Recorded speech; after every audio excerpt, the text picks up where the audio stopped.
All right, let's see.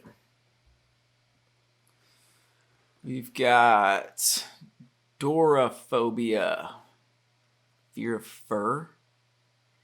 Um, Omphalophobia, fear of belly buttons.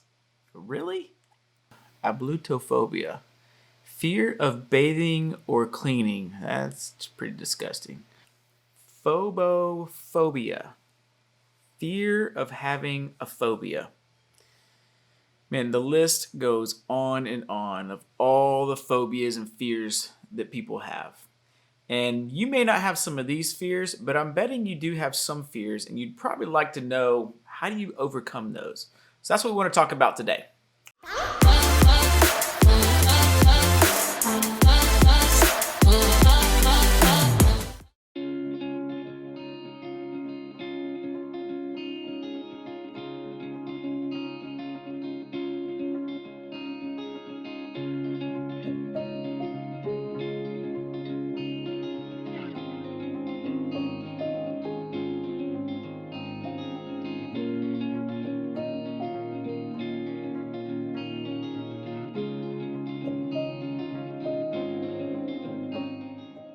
Now, I'm guessing that your fears as a kid were a lot different than they were right now. For example, when you were a kid, you probably wouldn't catch yourself walking through a cemetery. Or maybe you were afraid of the dark.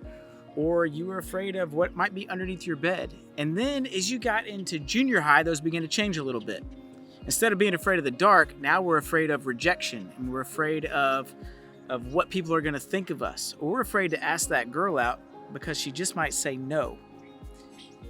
And then as you get into high school, those fears begin to change, and you begin to realize that our fears never really go away. They just change along with us as we grow.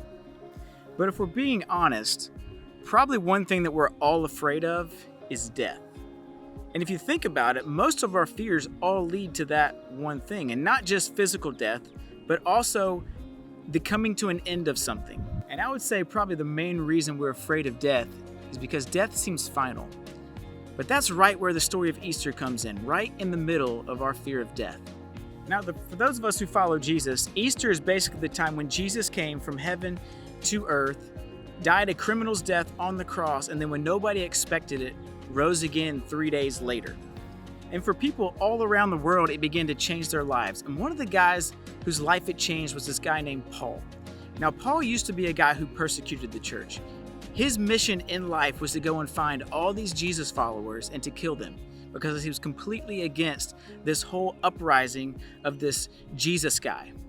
But then all of a sudden, Paul met Jesus one day. He was riding on his way to go kill some people, and Jesus showed up in his life. Yes, Jesus, the one who was dead but is now alive, Jesus. He showed up in Paul's life, and it completely turned his life around. And Paul ended up becoming one of the main writers of the Bible in the New Testament. And his mission in life changed from persecuting the church to helping to grow the church because something happened in his life when he met Jesus.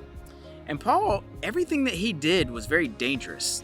He was bitten by snakes, he was on a lot of shipwrecks, and he was even not afraid to die. In fact, in Philippians 1:21, he even goes on to say that for me, living means living for Christ. But dying is even better because he had this understanding that death wasn't final. That wasn't the end of the story for those who believe in Jesus. You see, God made us as eternal beings. And when Jesus came down from earth and came and died the death on the cross as a perfect human being, he paid the penalty for our sin. Sin was the thing that separated us from death. So when Jesus came on the scene and he took that away, he basically said, death, you know what? You got nothing on me. Because now I've defeated death, and that same power that is in Jesus that happened 2,000 years ago when he defeated death is the same power that he has given us today. And so when we think about our fears and we think about the things that we struggle to overcome, we can know that the reason Easter is so great is because it means that fear isn't final. The fears that we have is not the end of our story. Dude, that's great news. As Jesus followers, we don't have to be afraid. And to help you understand that, let me explain it this way.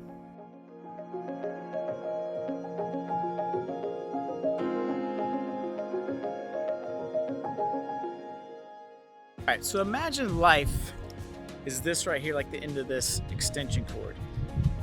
And for the most part, when we think about life, we imagine a cemetery where we live our life and all of a sudden that's the end of our rope and there's nothing left after that. But the reality is God made us as eternal beings.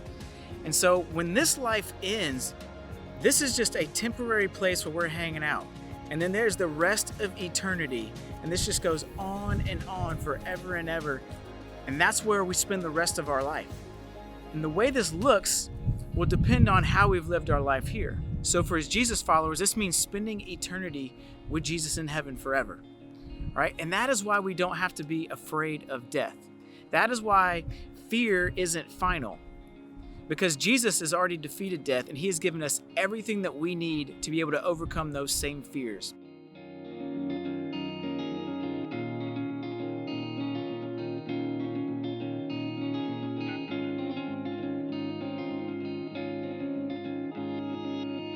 Right, so the real question on how do we do this? How do we actually go about overcoming our fears?